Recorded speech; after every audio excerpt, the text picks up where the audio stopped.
The books were supposed to survive. Empires collapse, dynasties fall, armies lose battles, but ideas usually find a way to outlive the people trying to destroy them. That's the normal pattern of history. In 213 BC, that pattern broke. At the order of one man, imperial officials across China began collecting texts associated with rival schools of thought, particularly Confucian works and historical records that challenged the authority of the newly established Qin state. Scholars who criticized government policy were silenced.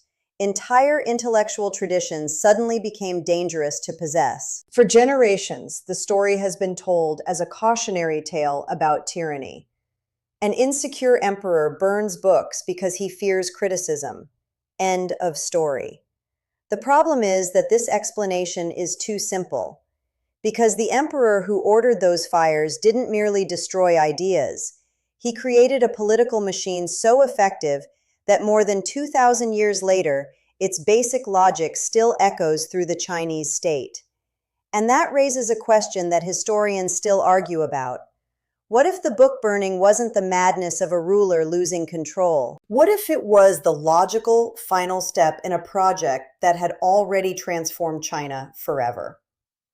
To understand why, we need to forget almost everything we imagine when we hear the word China. Before Qin Shi Huang, there was no China in the modern sense. There was a civilization. There was a shared writing system developing across regions. There was a common cultural space, but politically, it was fractured. The period known as the Warring States era was exactly what it sounds like. 7 major states competed for survival. Alliances formed and collapsed. Borders shifted constantly. Entire populations were relocated. Military campaigns sometimes killed hundreds of thousands. The Chinese world had become a laboratory of political experimentation under extreme pressure. And pressure produces innovation. States competed not only with armies, but with administrative systems, agricultural reforms, tax collection methods, and legal structures. Rulers who governed efficiently survived. Those who didn't disappeared. One state became exceptionally good at this game, Qin. Located on the western frontier, Qin was often viewed by rivals as less refined and more militarized. Yet that outsider status became an advantage. While other states remained attached to older aristocratic traditions, Qin embraced something more radical, legalism. Legalist thinkers such as Shang Yang argued that states should not rely on virtue, tradition, or noble birth. They should rely on clear laws, rewards, punishments, and centralized authority. In other words, human nature wasn't the foundation of government, systems were. This sounds obvious to modern ears. Bureaucracies, tax agencies, standardized regulations, we live surrounded by systems. But in the 3rd century BC, this was revolutionary. The legalists looked at centuries of chaos and reached a conclusion that many people found deeply uncomfortable. Maybe the problem wasn't that rulers lacked wisdom. Maybe the problem was that people had too much freedom to interpret wisdom differently. That idea would eventually find its perfect instrument, a king of Qin named Ying Zheng. When he took power, he inherited a state already transformed by decades of legalist reforms. Efficient administration, agricultural productivity, military organization capable of mobilizing enormous resources. What followed was one of the most successful conquest campaigns in human history. Between 230 and 221 BC, Qin systematically defeated every rival state. The speed is easy to miss because we're discussing events separated from us by 22 centuries. Imagine a modern power conquering every major rival in its region within a single generation while simultaneously redesigning its institutions. That's closer to what happened. When victory was complete, Ying Zheng adopted a new title, Qin Shi Huang, the first emperor. Not king, not supreme ruler, first emperor. The name itself contained an assumption. There would be a second emperor, and a third, and a fourth. The system was expected to continue indefinitely. Which brings us back to the books. Because military conquest wasn't enough. If 7 states had become one empire, 7 histories still existed. 7 traditions. 7 versions of legitimacy. 7 different answers to the question of why political authority should exist. From the perspective of Qin officials, that wasn't merely an intellectual problem. It was a security problem.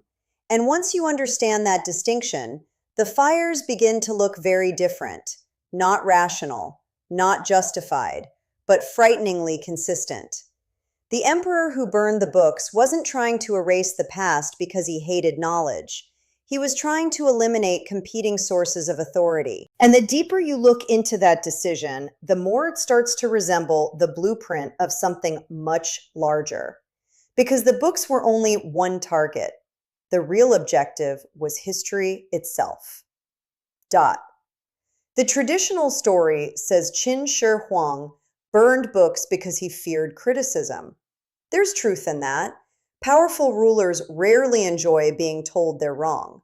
But if we stop there, we miss the larger mechanism at work. The Qin state wasn't merely conquering territory. It was trying to solve a problem that had haunted Chinese rulers for centuries. How do you govern a vast civilization without it breaking apart every few generations? Their answer was standardization. Weights and measures were standardized. Currency was standardized. Axle widths for carts were standardized, so roads functioned efficiently across the empire. Most importantly, the writing system was standardized, allowing officials from different regions to communicate through a common administrative language. Think about what that meant. A farmer in one region might never meet a merchant from another province hundreds of miles away. Yet both increasingly existed inside the same political framework, using the same measurements, paying taxes to the same state, and ultimately answering to the same authority. That wasn't just administration. It was nation building before the modern nation state existed. And this is where the book burning becomes more complicated than the popular version suggests. Many of the texts targeted by Qin officials weren't scientific manuals or agricultural guides.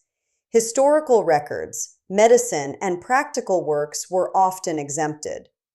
The focus was largely on writings that promoted alternative political philosophies or celebrated former states.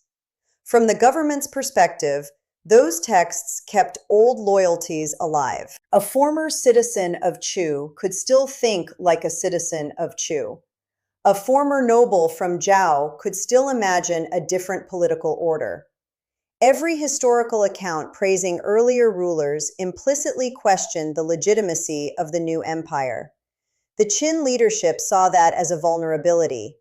Whether they were right is another matter. One detail often gets overlooked.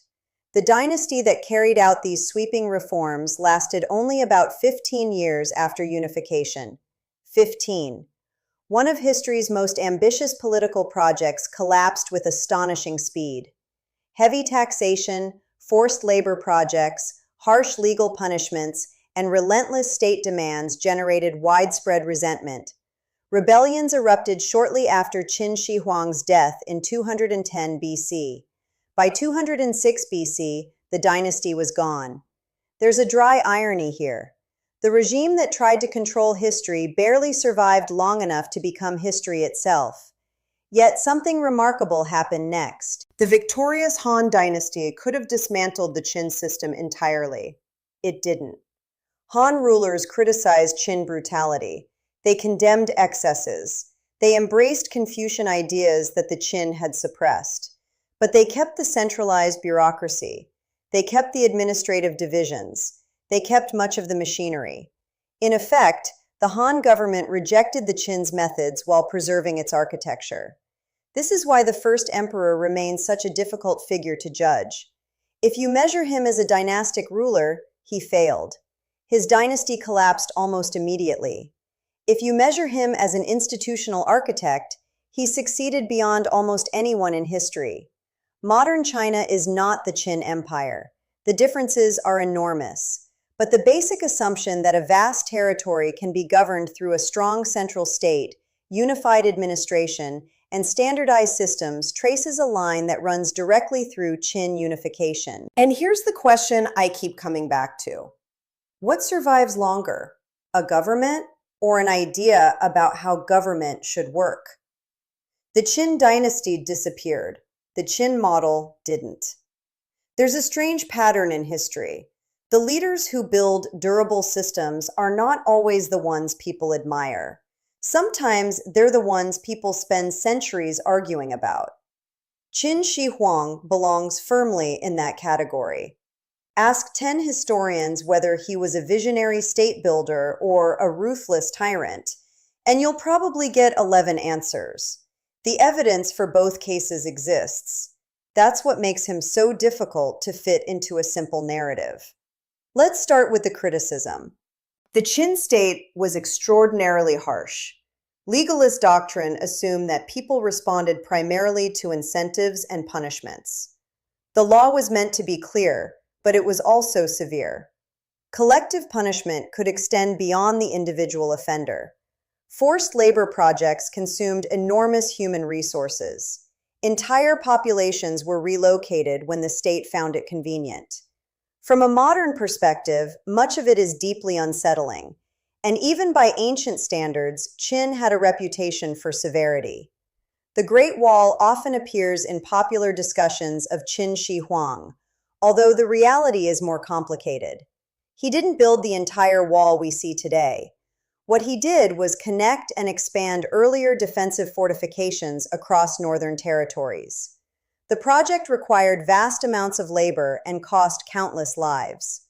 For many ordinary people, imperial unification was not experienced as a philosophical achievement. It was experienced as taxes, labor demands, and officials showing up with new instructions. That's the strongest argument against celebrating the first emperor. But here's where the story takes a turn. Imagine Qin had failed. Imagine the Warring States period continued for another century or two. More wars, more competing kingdoms, more shifting alliances, more fragmentation. Would Chinese civilization have eventually unified anyway? Maybe, but historians can't prove that. What we do know is that many other advanced civilizations never achieved lasting political unity. Europe remained divided. India often alternated between periods of consolidation and fragmentation. The Middle East saw empires rise and fall without creating a single enduring political framework. China's path was different, and Qin sits at the center of that difference. This doesn't mean every later Chinese dynasty copied Qin exactly. Far from it. The Han, Tang, Song, Ming, and Qing dynasties all developed distinct institutions and philosophies. Confucian scholars spent centuries criticizing legalist excesses. Yet whenever disorder threatened, rulers repeatedly returned to a familiar conclusion. Central authority was preferable to fragmentation. Remember the books from Part 1. The common interpretation is that Qin Shi Huang feared ideas. I think that's only partially correct. What he feared was competing legitimacy. That's a subtle but important distinction. A ruler can tolerate disagreement. What becomes dangerous is an alternative source of authority capable of organizing people around a different vision of order. Once you see it that way, the book burning becomes part of a much larger project. The goal wasn't simply censorship. The goal was creating a single political reality. Whether that goal was morally justified is a separate question, but it helps explain why later governments around the world, far beyond China, have often behaved in remarkably similar ways. Different eras, different ideologies, same instinct. Control the narrative and governing becomes easier. Lose control of it and governing becomes harder. One dry observation here. Governments have spent thousands of years inventing sophisticated theories about legitimacy. Most eventually arrive at the conclusion that criticism is inconvenient. The technology changes. Human behavior doesn't. And that brings us to the reversal at the heart of this story. Qin Shi Huang is remembered as the emperor who tried to erase the past. Yet much of what we know about him survives because later generations carefully recorded that past. His enemies preserved his memory. Confucian historians documented the very actions they condemned.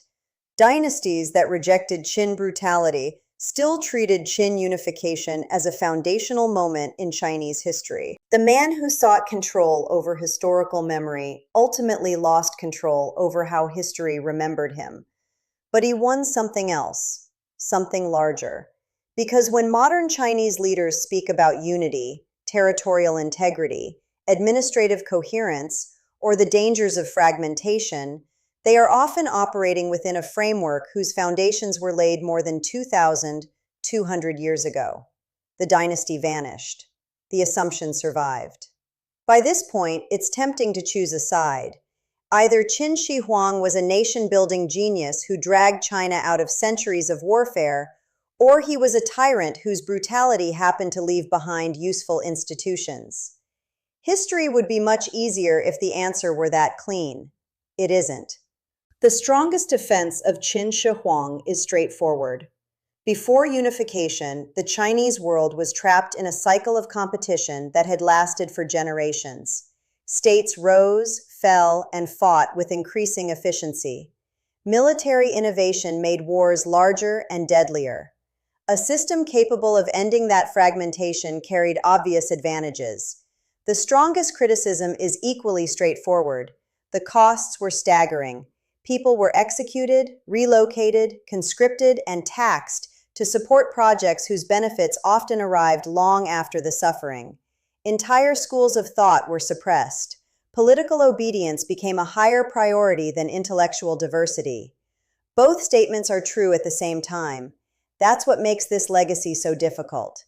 I think the mistake many people make is assuming Qin Shi Huang's importance comes from what he built physically. The roads, the walls, the palaces, the tomb guarded by the famous Terracotta Army. Those things matter. They're remarkable achievements. But they're not the reason we're still talking about him more than 2 millennia later. His real achievement was psychological. He changed what people believed was possible. Before Qin, a unified Chinese empire was an ambition. After Qin, it became the default expectation.